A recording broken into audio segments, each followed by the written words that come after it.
The massive chamber stretched across nearly half a mile of crystalline walls that reached toward a domed ceiling, painted with the constellations of 1,000 worlds.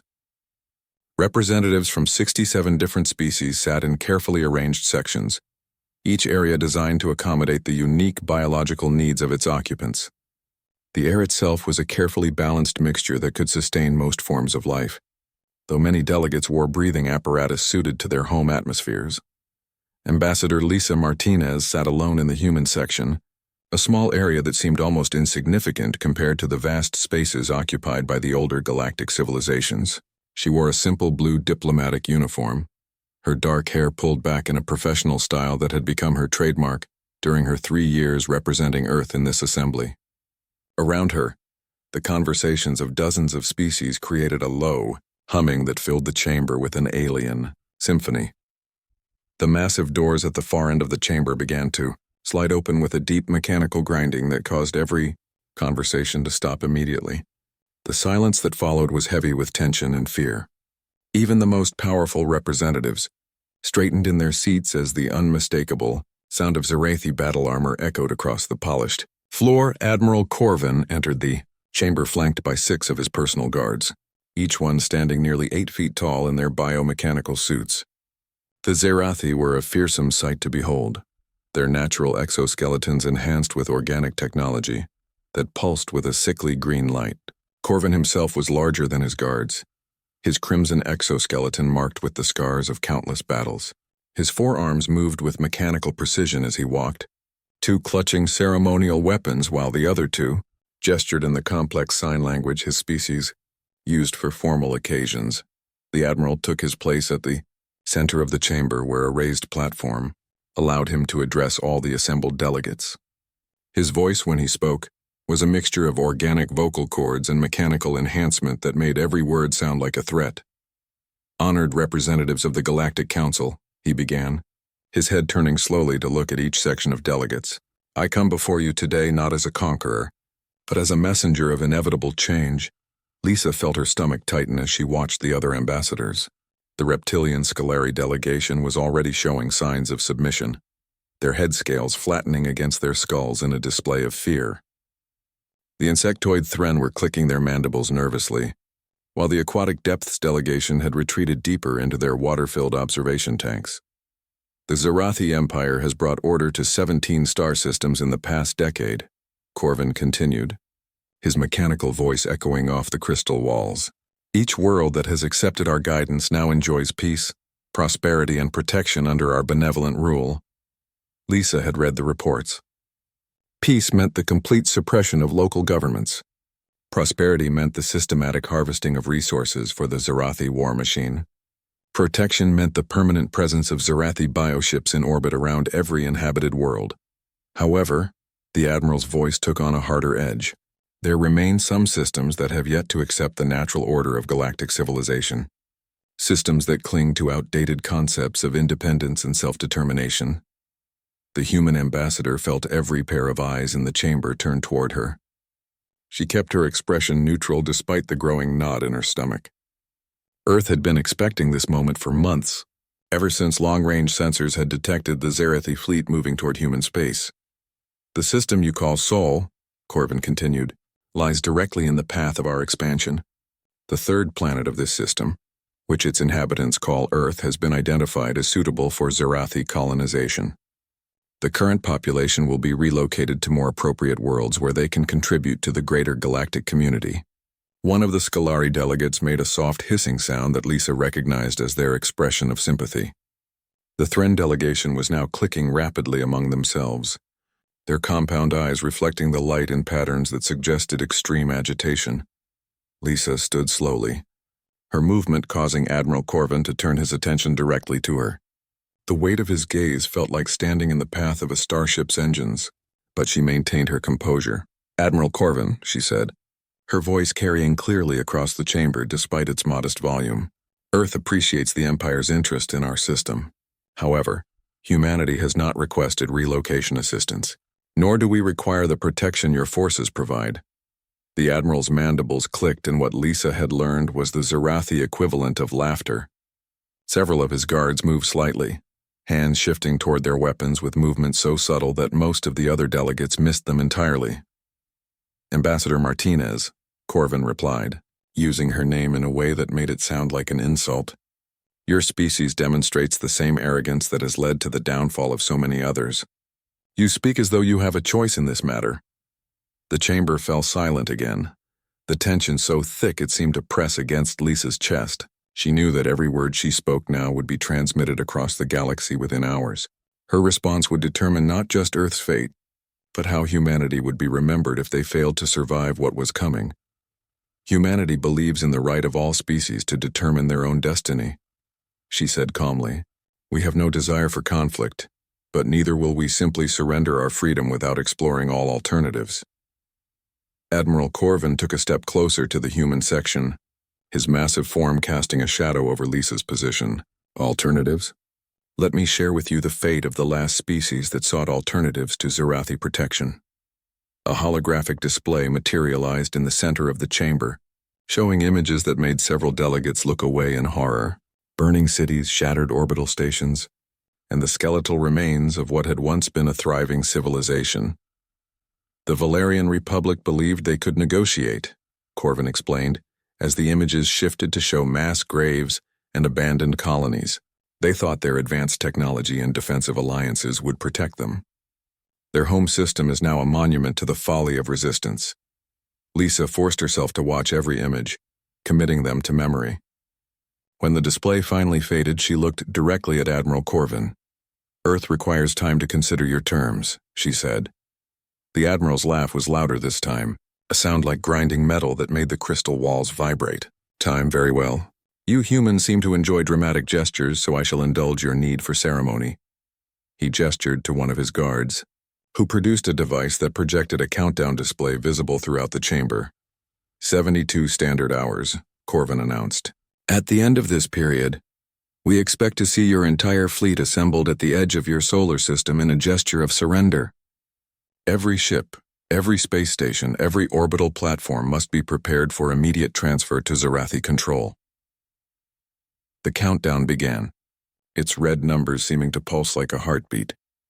"If your fleet is not in position when this timer reaches 0, the Admiral continued, "we will demonstrate why 17 worlds kneel before the Zerathi Empire, and your Earth will become the 18th." Admiral Corvin turned and began walking toward the chamber doors, his guards falling into formation around him. As they reached the exit, he paused and looked back at Lisa. "I suggest you spend your remaining time wisely, Ambassador. Contact your leaders. Tell them what you have seen here today. Help them understand that resistance brings only suffering, while submission offers the chance for your species to serve a greater purpose." The doors closed behind the Zerathi delegation with a finality that seemed to echo through the chamber. For several minutes, no one spoke. Finally, one of the Scalari delegates broke the silence. "Ambassador Martinez," he said in the Universal Translator's flat monotone, "my people experienced similar negotiations with the Zerathi Empire 2 years ago. If there is anything we can do to assist with your evacuation plans," Lisa shook her head. "Thank you, but Earth will find another way." She gathered her materials and left the chamber, knowing that she had just started a countdown to either humanity's greatest triumph or its final chapter. The elevator descended 200 feet below the surface of Geneva, passing through layers of reinforced concrete and steel that could withstand a direct nuclear strike. President Helen Carter stood silently as the numbers on the display counted down, her weathered hands clasped behind her back. At 68 years old, she had led Earth through 3 major crises, but nothing had prepared her for this moment. The elevator doors opened to reveal a corridor lined with armed guards who snapped to attention as she passed. The underground complex stretched for miles beneath the Swiss mountains, housing the Global Defense Council's most sensitive operations. Emergency lighting cast long shadows on the walls as Carter made her way to the main conference room. Inside, Earth's top military leaders were already assembled around a massive holographic display showing the solar system. General Marcus Webb, a tall man with graying temples and tired eyes, stood at attention as the president entered. Admiral Patricia Knox, the youngest person ever to command Earth's space fleet, looked up from a datapad covered with tactical calculations. Dr. Alan Foster, head of the Experimental Weapons Division, sat quietly in the corner, his thick glasses reflecting the blue light from multiple computer screens.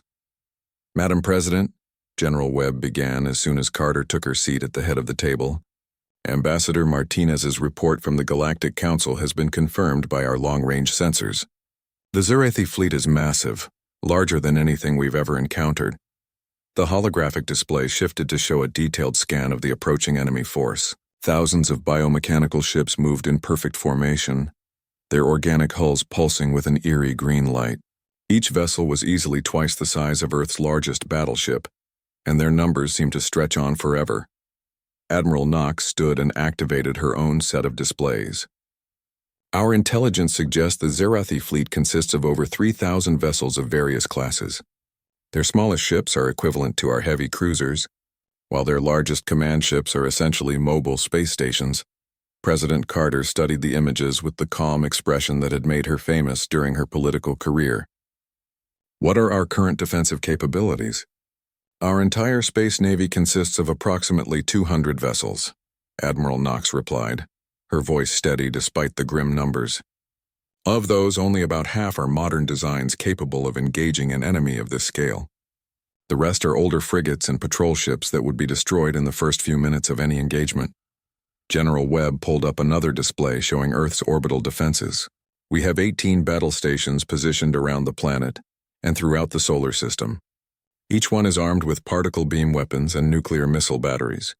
However, based on what we know about Zerathi technology, these defenses would delay their advance by perhaps an hour at most." The room fell silent as the implications sank in. Dr. Foster cleared his throat and adjusted his glasses before speaking for the first time since the meeting began. "There is another option," he said quietly. President Carter turned to look at him. "Dr. Foster, I'm listening."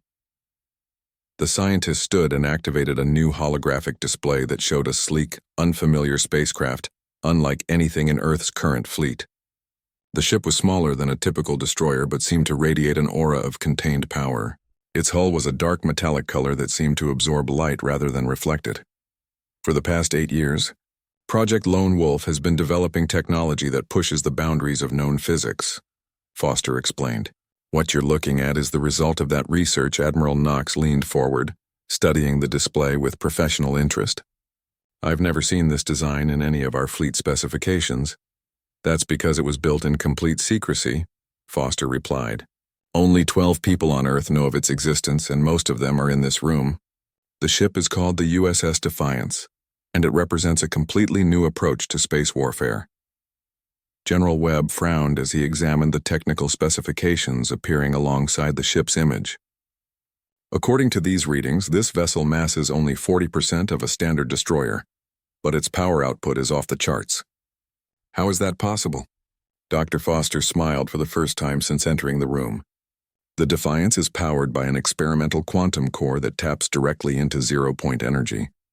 The power source is virtually unlimited, allowing us to implement weapons and defensive systems that were previously only theoretical." President Carter stood and walked closer to the holographic display. "What kind of weapons are we talking about?" "Gravity manipulation cannons that can crush an enemy ship into a singularity," Foster began, his voice gaining enthusiasm as he described his creation. "Temporal disruptors that can age hull metal to dust in seconds, quantum torpedoes that exist in multiple dimensions simultaneously, and can strike targets that are technically hidden behind other objects." Admiral Knox shook her head in disbelief. "These technologies sound like science fiction. How do we know they actually work?" "Because we've tested them," Foster replied. "Not against real targets, obviously. But our simulations suggest that a single properly equipped vessel using these technologies could engage multiple enemy ships simultaneously." General Webb studied the technical specifications more carefully. "What about mobility?" "Even the most advanced weapons are useless if the ship can't get into position to use them. The Defiance is equipped with a quantum displacement drive," Foster explained. "It can fold space-time around itself, allowing for instantaneous movement across vast distances without entering hyperspace. The ship can literally appear anywhere within a combat zone in the blink of an eye." President Carter returned to her seat, her mind racing through the implications. "This all sounds incredible, Dr. Foster, But there's one crucial question you haven't answered. Who's going to pilot this ship? The scientist's expression became more serious. The quantum systems require a level of integration between human consciousness and artificial intelligence that we've never attempted before. The pilot must be willing to undergo a neural interface procedure that will permanently link his mind to the ship's AI system. That sounds extremely dangerous, Admiral Knox observed. It is, Foster admitted. We estimate the pilot has approximately a 60% chance of surviving the initial interface procedure.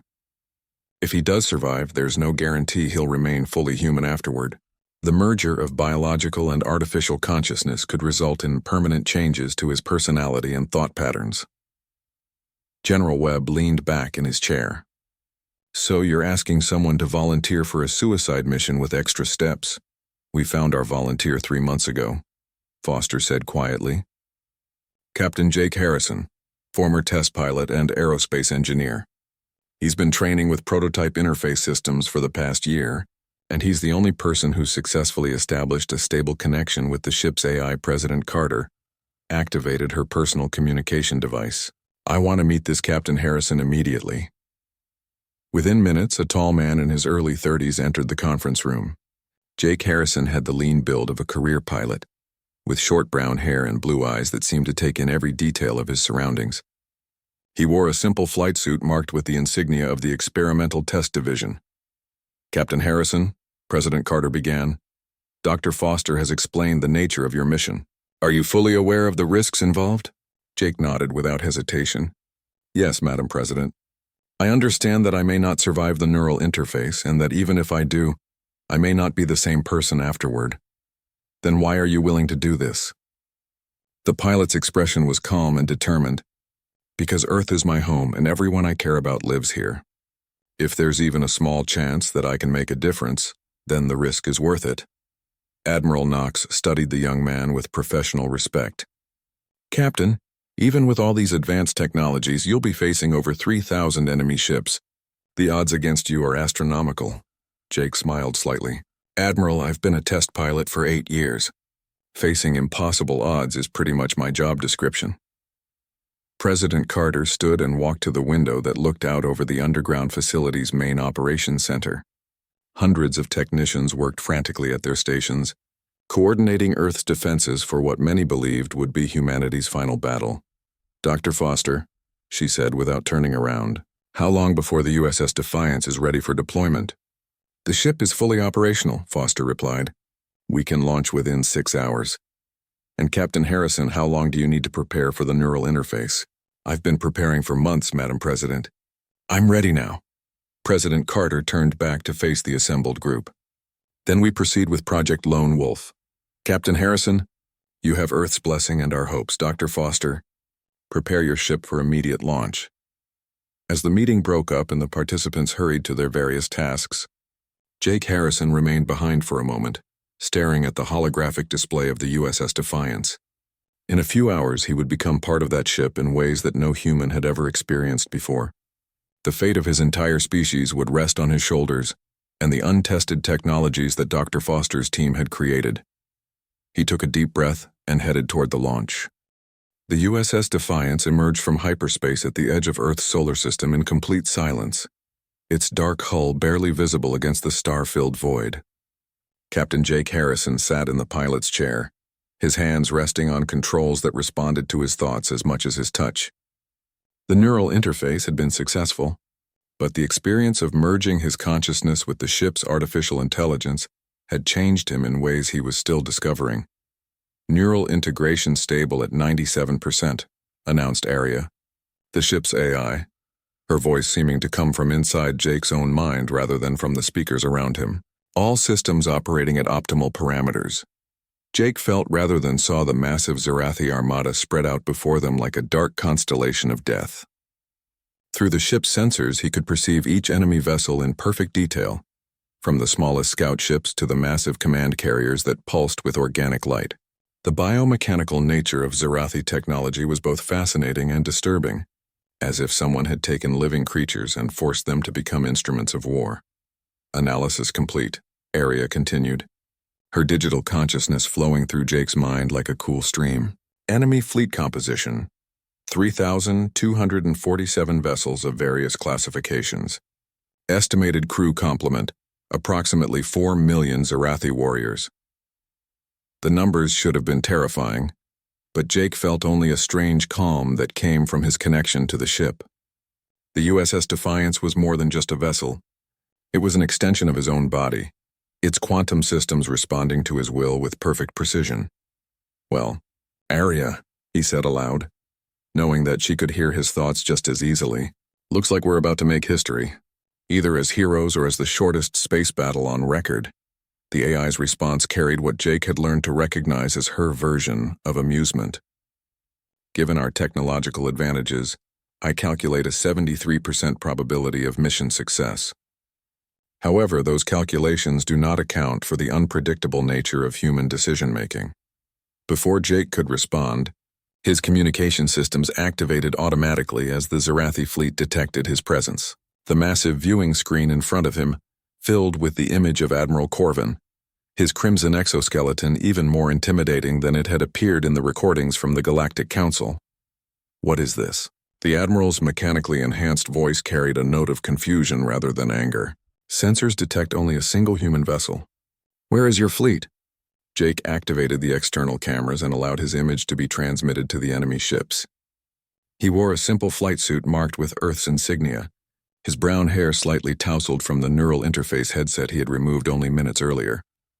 "Admiral Corvin," he said, his voice steady and calm, "this is Captain Jake Harrison of the USS Defiance. I am Earth's answer to your ultimatum." The alien commander's mandibles clicked rapidly as he processed this information. Around him, Jake could see other Zarathi officers moving frantically at their stations, their biomechanical instruments pulsing with increased activity. "One ship?" Corvin's voice rose in pitch, a sign that Jake recognized as extreme agitation in Zarathi psychology. "Your leaders send one ship against the might of an empire that has conquered 17 worlds." Jake leaned back in his chair, feeling the ship's systems respond to his relaxed posture by adjusting their defensive configurations automatically. "Admiral, Earth's message is simple and direct. Leave our space immediately, or face the consequences of your continued presence here." The silence that followed was broken only by the sound of Admiral Corvin's breathing apparatus cycling through its mechanical rhythm. Behind him, Jake could see dozens of Zarathi officers staring at their displays in apparent disbelief. "Captain Harrison," the Admiral finally said, his voice now carrying the cold edge that had made him famous throughout the galaxy, "your species' arrogance continues to astound me. Do you have any idea what you are facing here?" Jake gestured toward his own displays, which showed the exact number and configuration of every ship in the Zarathi fleet. 3,247 vessels, ranging from fast attack craft to heavy battle carriers. Total estimated firepower equivalent to approximately 47 Earth battle groups. Crew complement of roughly 4 million trained warriors. Admiral Corvin leaned forward, his forearms moving in what Jake recognized as a gesture of threatening intent. "Then you understand the futility of your position. Surrender now and I will ensure that your death is quick and honorable." "I appreciate the offer," Jake replied with a slight smile, "but I'll have to decline. You see, Admiral, there's something about humans that your intelligence reports probably didn't mention." The Zarathi commander's head tilted in a gesture of curiosity. "And what might that be?" "We don't know when to quit." Jake's hands moved across the quantum interface controls and the USS Defiance began to transform around him. The ship's hull shifted from its normal dark color to a brilliant white that seemed to absorb and redirect the light from nearby stars. Energy readings spiked across every sensor as the quantum core came to full power for the first time in actual combat conditions. Admiral Corvin's expression changed from curiosity to alarm as his instruments began registering readings that shouldn't have been possible. "What kind of technology are you using? Those energy signatures are beyond anything in our databases." "Something new," Jake answered simply. The Admiral's voice took on the tone of command that had directed the conquest of 17 worlds. "All ships assume attack formation. Prepare to demonstrate to these humans what happens to those who defy the Zarathi Empire." The massive Zarathi fleet began to move with the practiced efficiency of a military force that had never known defeat. Ships that had been spread across several thousand kilometers of space quickly organized themselves into a complex three-dimensional, formation designed to focus maximum firepower on a single target while minimizing the chance of friendly fire. Incidents. Jake watched the enemy formation take shape through his enhanced connection to the ship's sensors. Each vessel had its own unique signature, its own crew, its own history of battles fought and worlds conquered. For a moment he felt something almost like sympathy for the warriors who were about to discover that the universe still held surprises. "Arya," he said quietly, "initiate combat protocols."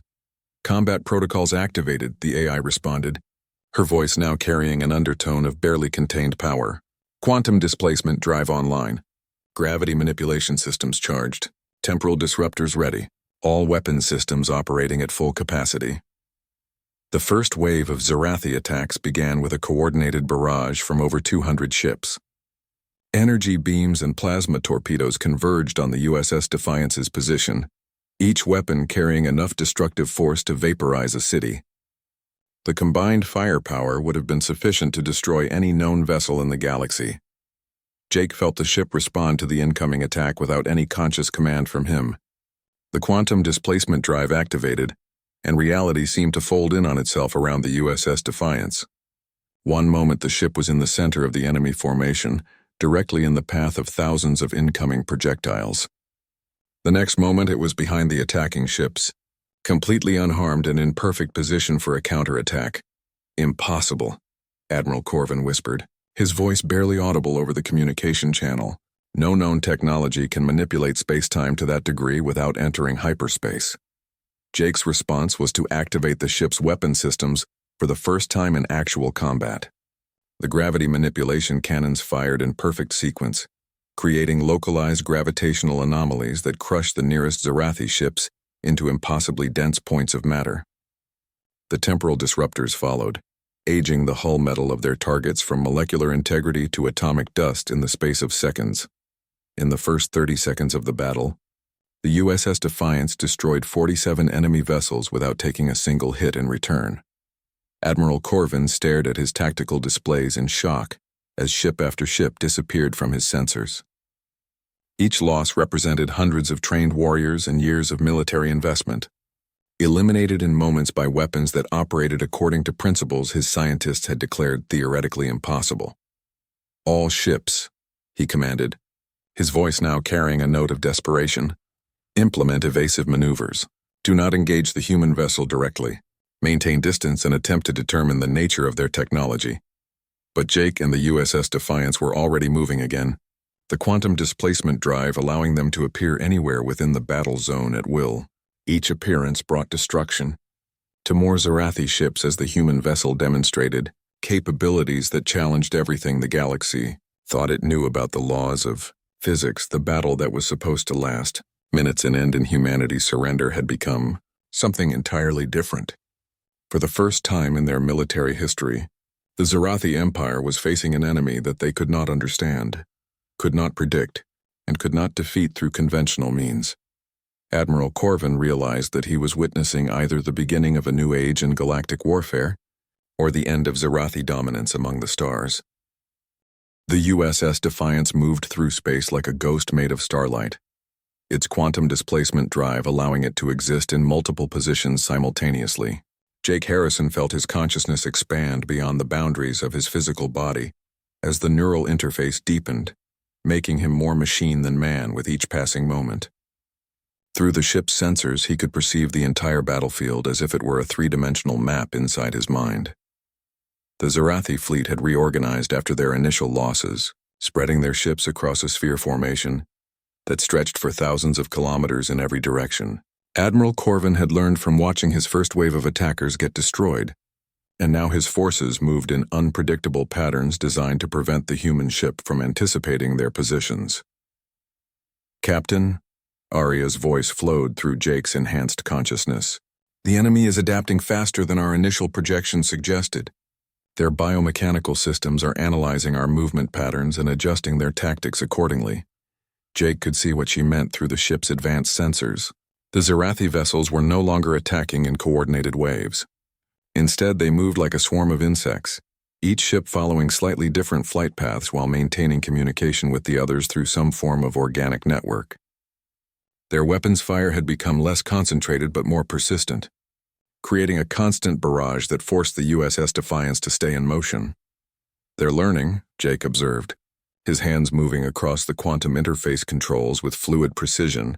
"Their computers are biological, which means they can evolve their programming in real time." A group of Zarathi heavy cruisers appeared on his starboard side, their plasma cannons charging for a coordinated strike. Jake engaged the temporal disruptors, but this time the enemy ships were ready. They had modified their hull plating to resist temporal aging, buying themselves precious seconds to complete their attack. The USS Defiance shuddered as enemy fire struck its quantum barriers for the first time in the battle. The ship's defensive systems held, but Jake could feel the strain through his neural connection. The Zarathi were adapting to his tactics faster than he had expected. "Arya, run a full diagnostic on all systems," he commanded as he guided the ship through a series of impossible maneuvers that should have torn any normal vessel apart. "I need to know our operational limits." Diagnostic complete, the AI responded immediately. Quantum core operating at 87% efficiency. Temporal disruptors showing signs of harmonic interference from enemy countermeasures. Gravity manipulation cannons functioning normally, but experiencing increased power drain due to enemy defensive modifications. Back on Earth, Lieutenant Commander Amy Stone stood in the command center deep beneath Geneva, watching tactical displays that showed readings her scientific training told her were impossible. The USS Defiance appeared to be in 17 different positions simultaneously, its quantum signature creating patterns that hurt to look at directly. "Status report," General Webb demanded as he entered the command center, his uniform still bearing the wrinkles of someone who had been woken from sleep. "The Defiance has been engaged for 47 minutes, Amy reported, her voice steady despite the incredible data streaming across her screens. "Confirmed enemy losses, 632 vessels. Damage to our ship, minimal." General Webb stared at the displays in disbelief. 600 ships destroyed in less than an hour. How is that possible?" "Sir, the Defiance is operating beyond our theoretical understanding of physics," Amy explained, highlighting sections of the tactical feed. "The ship is moving faster than light without entering hyperspace, existing in multiple locations simultaneously, and firing weapons that manipulate fundamental forces of the universe." Dr. Foster appeared at Amy's shoulder, his face pale with exhaustion and excitement. "The quantum systems are performing even better than our simulations predicted. Jake's neural integration with Arya is allowing them to operate the ship's technology at efficiency levels we thought were impossible." "What about Captain Harrison?" General Webb asked. "How is he holding up under these conditions?" Dr. Foster's expression became more concerned. "His bioreadings are unusual. The neural interface is changing him on a fundamental level. His brain patterns are beginning to merge with Arya's programming. He's becoming something that's neither fully human nor fully artificial." In space, Jake was discovering exactly what Dr. Foster meant. His thoughts now moved at computer speeds, processing information from thousands of sensors simultaneously, while calculating tactical solutions that would have taken a team of strategists hours to develop. He could feel Arya's consciousness intertwining with his own, their combined intelligence becoming something greater than the sum of its parts. A new wave of Zarathi attackers approached from below, their ships moving in a complex spiral pattern that created overlapping fields of fire. Jake recognized the formation from his studies of galactic military tactics. It was the same maneuver the Zarathi had used to break the orbital defenses of the Centauri colonies 3 years earlier. "They're trying to force us into a kill zone," he observed, his enhanced perception allowing him to see the trap before it fully formed. "Confirmed," Arya replied. "However, I am detecting something else. The enemy formation contains a weakness that their organic tactical computers have not recognized." Jake smiled as he saw what she meant. The Zarathi spiral formation was designed to trap conventional ships that moved through normal space-time, but it left gaps that could be exploited by a vessel capable of quantum displacement. "Let's show them why humans don't follow the rules," he said. The USS Defiance suddenly accelerated to speeds that should have been impossible, its quantum drive folding space around the ship in ways that created multiple overlapping reality fields. To the Zarathi sensors, it appeared as if dozens of human ships were attacking from all directions simultaneously. "Admiral, Corvin watched his tactical displays with growing alarm as his carefully planned formation fell apart, under an assault that made no tactical sense. The human ship seemed to be attacking from positions it had never occupied, firing weapons from locations where no vessel could possibly exist. All ships, abandon formation and engage independently, he commanded, his voice betraying the first hints of panic. Use maximum firepower. Ignore defensive procedures. The Zarathi fleet scattered like startled birds, each captain deciding to fight the human ship according to his own understanding of space combat. It was exactly what Jake had been hoping for.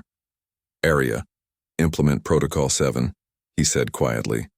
Protocol 7 confirmed, the AI responded, removing all safety limitations on quantum systems. Jake felt the ship transform around him as every safety protocol that had been built into its systems was systematically disabled. The quantum core began operating at power levels that would have been considered suicidal under normal circumstances. The temporal disruptors started firing in sequences that bent causality itself, striking enemy ships before the weapons had actually been fired. The USS Defiance began to move in patterns that defied every law of physics that the galaxy understood. It phased through solid matter, fired weapons from positions it hadn't occupied moments before, and seemed to exist in multiple dimensions simultaneously. The ship had become something that operated outside the normal rules of space, and timed Zarathi ships began exploding in groups, as the human vessel's impossible weapons found their targets through means that no tactical computer could predict or counter. Jake could feel the enemy fleet's confusion and growing terror through the quantum fields that surrounded his ship. These were warriors who had conquered 17 worlds, but they had never faced an enemy that could rewrite the fundamental laws of reality. Captain, Arya's voice carried a note of concern. Sustained operation at these power levels is causing quantum cascade failures throughout the ship's systems. We cannot maintain this level of performance indefinitely. Jake nodded, feeling the strain through his neural connection to the ship. His human consciousness was being stretched beyond its normal limits, forced to process information and make decisions at speeds that threatened to burn out his biological brain. But he could see the battle turning in their favor, and he knew that this moment might be humanity's only chance to prove that Earth could not be conquered. How long can we maintain current operations? He asked. Approximately 17 minutes before critical system failures become inevitable, Arya calculated. Jake looked at the tactical display, where nearly half of the Zarathi fleet had already been destroyed or disabled. The remaining ships were scattered and demoralized, their crews struggling to understand an enemy that seemed to operate according to rules that didn't exist. Then we make these 17 minutes count, he said, and pushed the USS Defiance beyond even its enhanced operational limits. The battle that had begun as a demonstration of Zarathi power had become something entirely different, a glimpse into the future of warfare where the old rules no longer applied, and where humanity had announced its arrival among the stars not with numbers, but with the determination to break every barrier that stood in their way. Jake Harrison felt his human consciousness beginning to fracture under the immense strain of operating the USS Defiance beyond its designed limits. The neural interface that connected him to Arya had become so deep that he could no longer tell where his thoughts ended and the artificial intelligence began. Through the ship's quantum sensors, he perceived the battlefield as a living thing, each Zarathi vessel a bright point of hostile intent in the darkness of space. Warning, quantum cascade failure imminent, Arya announced, her voice now seeming to come from inside Jake's own mind, rather than from the ship's speakers. Core temperature approaching critical levels. Recommend immediate shutdown of all non-essential systems. Jake ignored the warning and pushed the quantum core even harder. The USS Defiance responded by moving through space in ways that made reality itself seem to bend around the ship. He could feel the vessel's hull beginning to vibrate as fundamental forces that should never have been combined worked together in harmony that defied every known law of physics. The remaining Zarathi fleet had been reduced to fewer than 800 ships, but Admiral Corvin was proving to be a more cunning opponent than Jake had expected. The alien commander had stopped trying to fight the human ship using conventional tactics and had instead begun positioning his forces for something that Jake's enhanced perception recognized as a trap. Area, analyze the enemy formation, Jake commanded as he guided the ship through another impossible maneuver that allowed it to strike 3 targets simultaneously, while avoiding return fire from a dozen. Others, the Admiral is concentrating his remaining vessels into a tight spherical formation around his flagship, the AI reported. Analysis suggests he is preparing to implement a sacrificial strategy. Jake understood immediately what Corvin was planning. The Zarathi commander intended to detonate his entire remaining fleet simultaneously, creating an explosion so massive that even the USS Defiance's quantum shields might not be able to protect it. It was a desperate tactic that would cost him everything, but it might also be the only way to stop the human ship. He's willing to sacrifice his entire fleet just to destroy us, Jake observed, feeling a mixture of respect and sadness for an enemy who had proven himself to be both intelligent and honorable. Correct, Arya confirmed. However, I am detecting unusual energy readings from the Admiral's flagship. The explosion will be significantly larger than a normal fleet self-destruction sequence would produce. Jake enhanced his sensor focus on Corvin's command ship and felt his blood run cold as he realized what the Admiral was doing. The flagship wasn't just preparing to self-destruct, it was channeling the biomechanical energy from every ship in the fleet into a single massive detonation that would be equivalent to a supernova. He's not just trying to destroy us, Jake whispered. He's creating a weapon that could sterilize this entire solar system. The implications hit him like a physical blow. If Admiral Corvin succeeded in detonating his makeshift superweapon, the explosion would not only destroy the USS Defiance, but would also send a shockwave racing toward Earth that would kill every living thing on the planet. The Zarathi commander had decided that if he couldn't conquer humanity, he would ensure that no one else could either. Arya, calculate our options, Jake ordered, his enhanced mind already running through dozens of possible solutions. Analysis complete, the AI responded immediately. We have 3 choices. Retreat beyond the blast radius and allow Earth to be destroyed. Attempt to intercept the explosion with our quantum shields and be destroyed ourselves. Or find a way to contain the detonation. Jake felt the ship's quantum core pulse with dangerous energy as he considered their options. Retreat was unthinkable. He hadn't come this far just to watch his home planet die from a safe distance. Attempting to block the explosion would certainly destroy the USS Defiance and would probably fail anyway. That left only one choice, and it was the most dangerous thing that had ever been attempted with quantum technology. Arya, what would happen if we redirected the quantum core's entire output into a containment field around the Zarathi fleet? The AI's response came after what felt like an eternity, but was actually only milliseconds. Theoretical analysis suggests a 37% chance of successfully containing the explosion. However, the attempt would require us to disable all other ship systems, including life support and defensive shields. The feedback from such an operation would almost certainly destroy the quantum core and kill anyone connected to it through the neural interface. Jake closed his eyes and felt the weight of 6 billion human lives pressing down on his consciousness. Everyone he had ever known, everyone he had ever cared about, was depending on a decision he had to make in the next few seconds. Do it, he said quietly. Jake? Arya's voice carried something that sounded remarkably like emotion. If we attempt this, neither of us will survive the process. I know, he replied. But Earth will. The USS Defiance began to transform around him as every system except the quantum core shut down. Life support failed, leaving Jake breathing recycled air that would last only minutes. The ship's weapons went offline, as did its defensive shields and displacement drive. All of the vessel's tremendous power was being channeled into a single purpose, creating a containment field large enough to hold the explosion of an entire fleet. Admiral Corvin watched his sensors with satisfaction as the human ship suddenly became vulnerable for the first time in the battle. Whatever the humans were planning, they had left themselves defenseless to do it.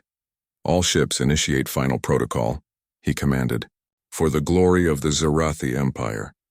The biomechanical vessels began to pulse with synchronized energy as their crews prepared for death.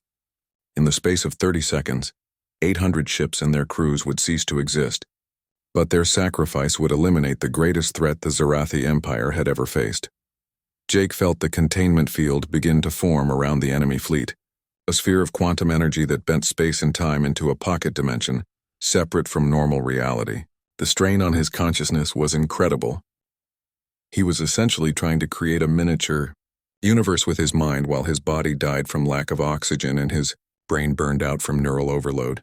Field integrity at 60%, Arya reported, her voice growing weaker as the quantum core began to fail. 70%, 80%. The Zarathi fleet detonated in a flash of light that should have been visible from Earth itself. The explosion was everything Admiral Corvin had planned, a burst of energy, equivalent to a stellar detonation that would have sterilized every planet in the solar system. But the USS Defiance's containment field held. Jake felt his consciousness scatter across multiple dimensions as the quantum feedback tore through his neural interface. He experienced his own death from a dozen different perspectives, while simultaneously existing in states that had no names in human language. Through it all, he maintained his focus on a single thought: protecting Earth. The containment field compressed the explosion into a sphere of pure energy no larger than a baseball, then collapsed it into a quantum singularity that simply ceased to exist. 800 Zarathi ships and their crews vanished from reality without a trace, along with the explosion that would have ended human civilization. When the energy finally dissipated, the USS Defiance hung motionless in space, its hull scarred and blackened but still intact. The ship's quantum core had burned out completely, leaving it powerless and drifting. In the pilot's chair, Jake Harrison's body showed no signs of life. 3 hours later, rescue ships from Earth's fleet found the USS Defiance and carefully brought it back to the orbital shipyards. Medical teams rushed to extract Jake from the neural interface, expecting to find a corpse. Instead, they discovered something unprecedented in human experience. Jake Harrison was alive, but he was no longer entirely human. The neural interface had merged his consciousness so completely with Arya's programming that separating them had become impossible.